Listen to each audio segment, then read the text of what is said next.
Bismillahirrahmanirrahim. I start with the name of Allah and pray that may Allah open my heart, make my task easy, and untie the knot from my tongue so that you may understand my speech.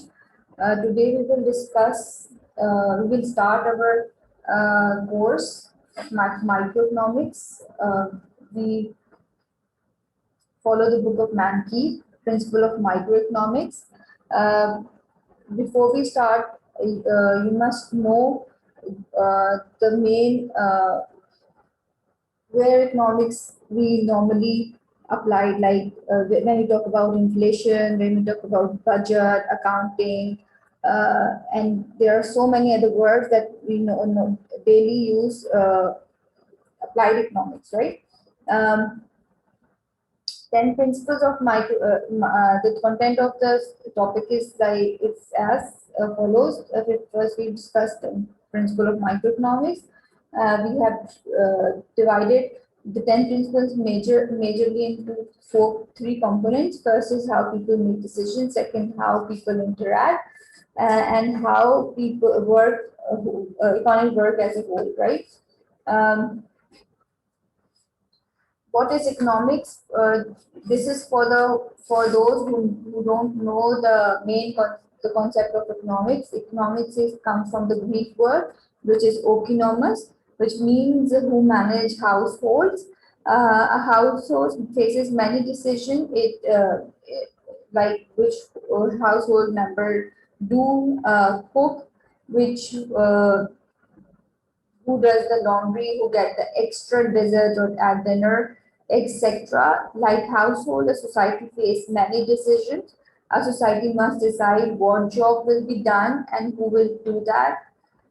It needs some people to grow food, other to make clothing, and other to design computer software. The management of society resources is important because resources are scarce. Scarcity is a very important factor of economics, which means that society has limited resources and therefore cannot produce all goods and services people wish to have, right? Scarcity means a limited natural resources. Economic science is young. Economics is a science, but it is young. It is just over 200 years old, not like natural science like physics, chemistry. The father of economics is Adam Smith. He wrote a book on Wealth of Nation, which started the concept of economics, right? Economics is a science of choices where individual, businessmen, governments, entire society make choices because of the scarcity. It's sometimes also called science of choices, the science that explains choices that people make and predict how chooses change as circumstances changes, right? If we talk about the definition of economics, it's the study of how society manages scarce resources. In most societies, resources are allocated not by all-powerful dictator, but through the combined action of millions of households and firms. Economists therefore study how people make decisions, how much they work, what they buy, how much they save, and how they invest their savings. Economists also study how people interact with each other. For instance, they examine how the multitude of buyers and sellers of a good together determine the price at which the good is sold and the quantity that is sold. Finally, economists analyze forces and trends that affect the society as a whole, right? Now watch this video before. Okay. Let's assume global stock markets have done very well over the past few years, perhaps too well, with prices sky high and investors euphoric. All of a sudden, a virus A pandemic starts and people, well, panic, despite the fact that doctors reassure them that the virus isn't that much more dangerous than the flu. Some of them compulsively buy canned food and various supplies, others head to the local pharmacy and buy all of the masks as well as protective gear they can find, and so on. Unfortunately, investors also panic and see cash as a safe haven, rushing to liquidate various assets, including stocks. Needless to say, a panic selling trend starts, valuations plummet, and everyone blames virus A. Are they correct? Well, yes and no. Yes, because sure, virus A-related panic created the context for the drop, and in the absence of this event, prices might have continued going up a while longer. No, because stock prices were overinflated to begin with, and the case could be made that pandemic fears were simply the last drop which happened to fill the glass. If not for virus A, it would have probably been something else. Geopolitical uncertainty, a large-scale bankruptcy, a natural disaster, etc. All in all, 1. Yes, pandemic-related fear can most definitely create a quote-unquote perfect storm economic context which generates a crash. It doesn't matter if they are medically justified or exaggerated. But 2, the more exuberantly valued assets were prior to the pandemic, the more dramatic the damage is likely to be. In a quote-unquote healthier economic setting, the market may have very well shrugged pandemic fear off or at least not crashed altogether. As time passes, prices might recover or continue their downward movement. Nobody knows, and anyone who claims otherwise is lying. What matters is understanding that pandemic-related fear tells a story that goes well beyond the medical dimension. You just have to listen and use that information wisely.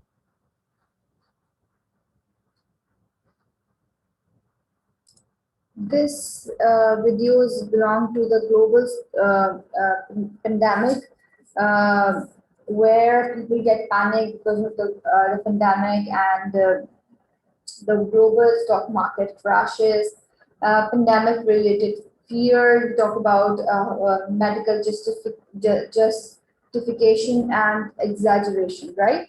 I hope you get the idea of how the economic affected by this pandemic. Now we move toward our topic, which is about principles, how people make decisions, how people interact, and how economy work as a whole.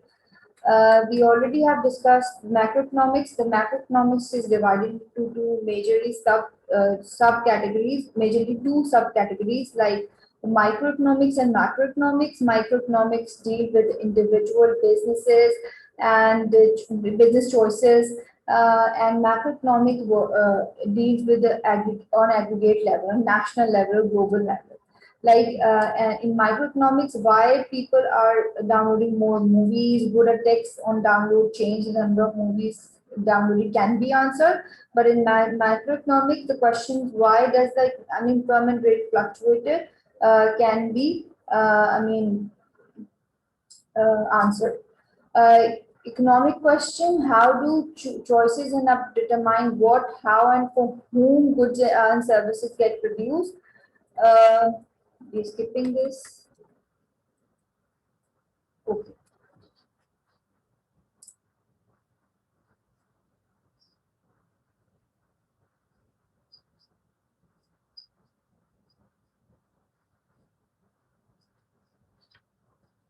Something like, economics is the study of money, or economics is another word for accounting, or economics.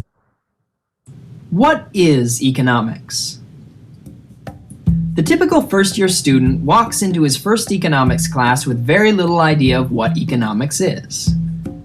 He might have heard something like, economics is the study of money, or economics is another word for accounting, or economics is hard, don't take that class. But none of those are true. Economics is the study of the use of scarce resources that have alternative uses. That's the classic definition of economics.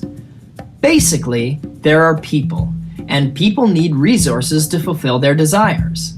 These resources cannot be infinite, but the desires can be, so people need to make choices about how to use their scarce resources. Economists study these choices. All economic questions fall into one of two categories: positive and normative. Positive economics describes what is, and normative economics argues for what ought to be. So a question like, why do people use money? is a positive question, and should people use money is a normative question. A general rule of thumb is that if your economic model has no value judgments, it's positive economics. Whereas if it does have value judgments, it's normative economics. Since to tell someone what he ought to do, you first have to judge what is best for him.